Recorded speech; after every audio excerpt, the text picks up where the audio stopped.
dementia researcher with a blog and a rating. What it's really like being a PI. Here's the direct quote from a friend who shall remain anonymous, which will tell you everything you need to know about what we're going to talk about today. I think the world should have prepared us better than they did for the realities of what life as a PI is like. They then go on to expound the things they're not enjoying about life as PI and mourn some of the things that they've lost.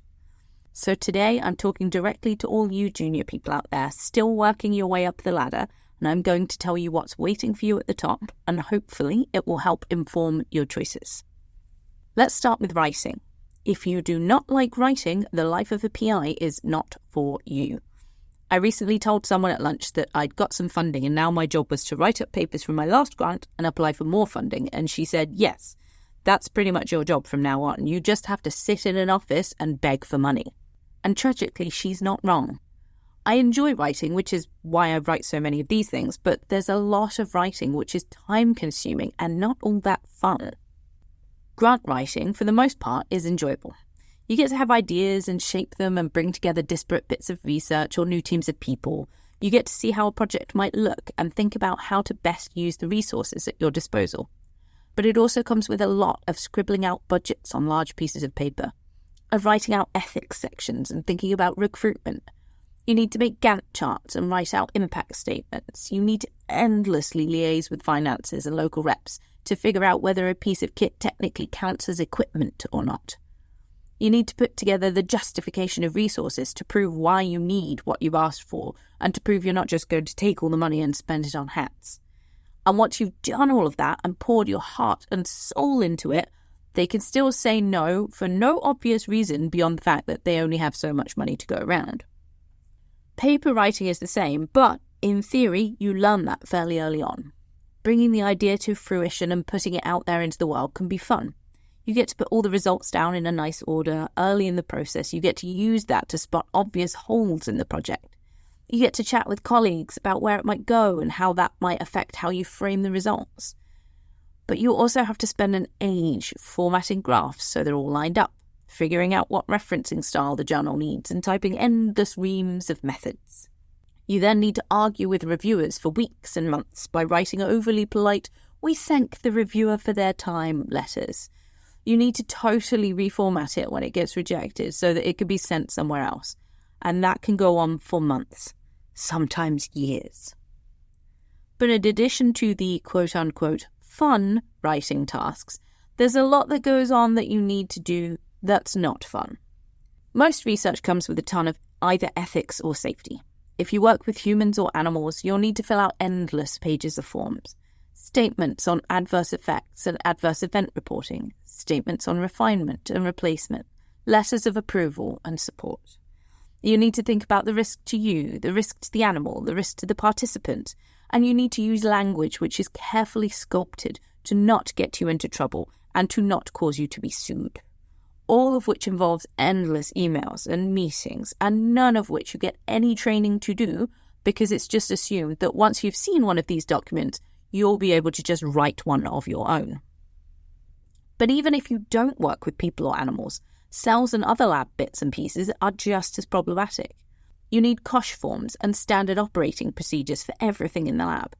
You need to fill in forms to bring chemicals in, and then you need to fill in more forms to get rid of chemicals you don't need anymore. And all of this, when you have a big shiny lab or work in a big shiny institution, can be handled by a lab manager because you have enough money to pay for one of those.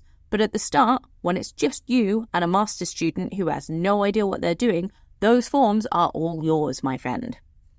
And speaking of students, they come with their own set of writing tasks. When you get students in the lab, you often have to do a lot of editing with them. Teaching them how to write can sometimes be enjoyable, but sometimes it can feel a lot like an uphill battle, especially if they're very junior. Once you're done helping them write their report, then you have to submit letters of recommendation for them, or you have to write reports to the exam board on how they did. If you happen to be chosen as an external or internal examiner for a thesis or master's, you have to write preliminary reports and post-exam reports. For junior members of staff, postdocs and research assistants, you might have to write letters of reference for new jobs. As you get more senior, it turns out from every senior member of staff I've ever worked for, You apparently just get them to write these themselves and then you slap your signature on them. But as a new PI, your job is to provide them with a good letter of reference which you put together yourself, full of your own honest opinions. And to get those staff in the first place, you'll need to have written job adverts and job descriptions. I recently had to put together a job description for myself, for a job I already had. And if that's not a glorious waste of my time, I don't know what is.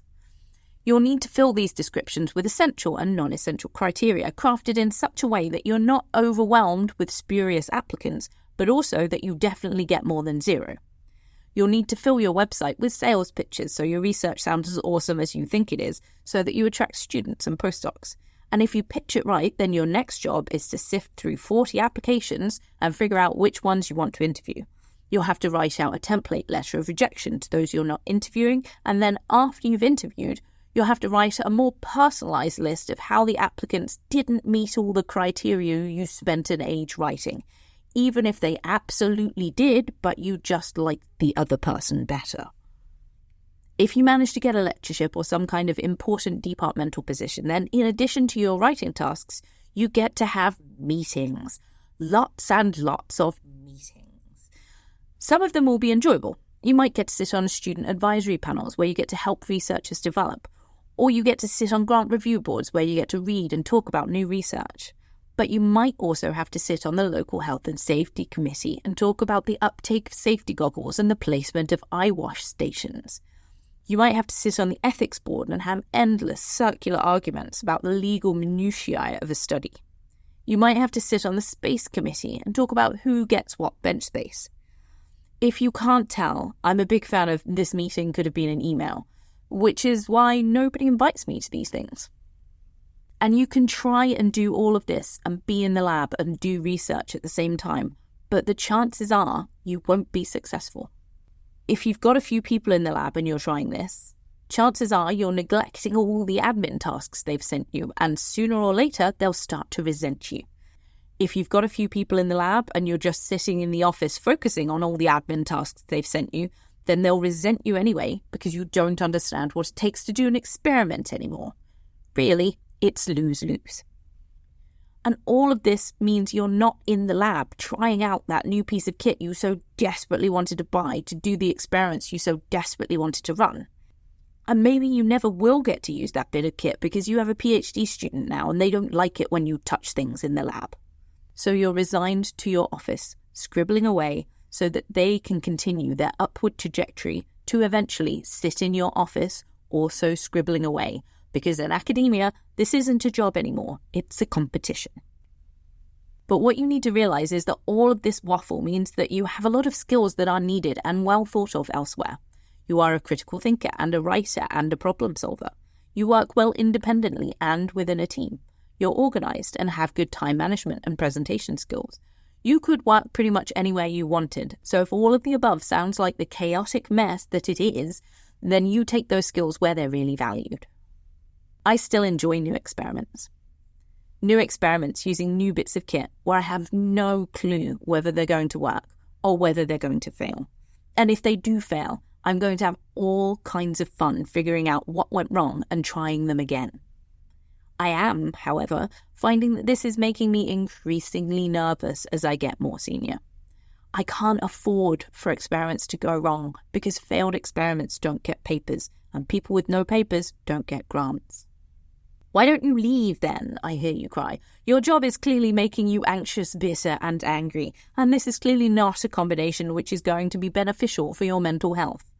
No, it's not. But I've been at this too long. I've got the worst case of academic Stockholm Syndrome possible. I've been crushed into believing I could not possibly do anything else. And for those few days when I don't have to do endless academic admin tasks and I get to be in the lab discovering something new, I have the best time. Thank you for listening. Join the Dementia Research bloggers and share your own views.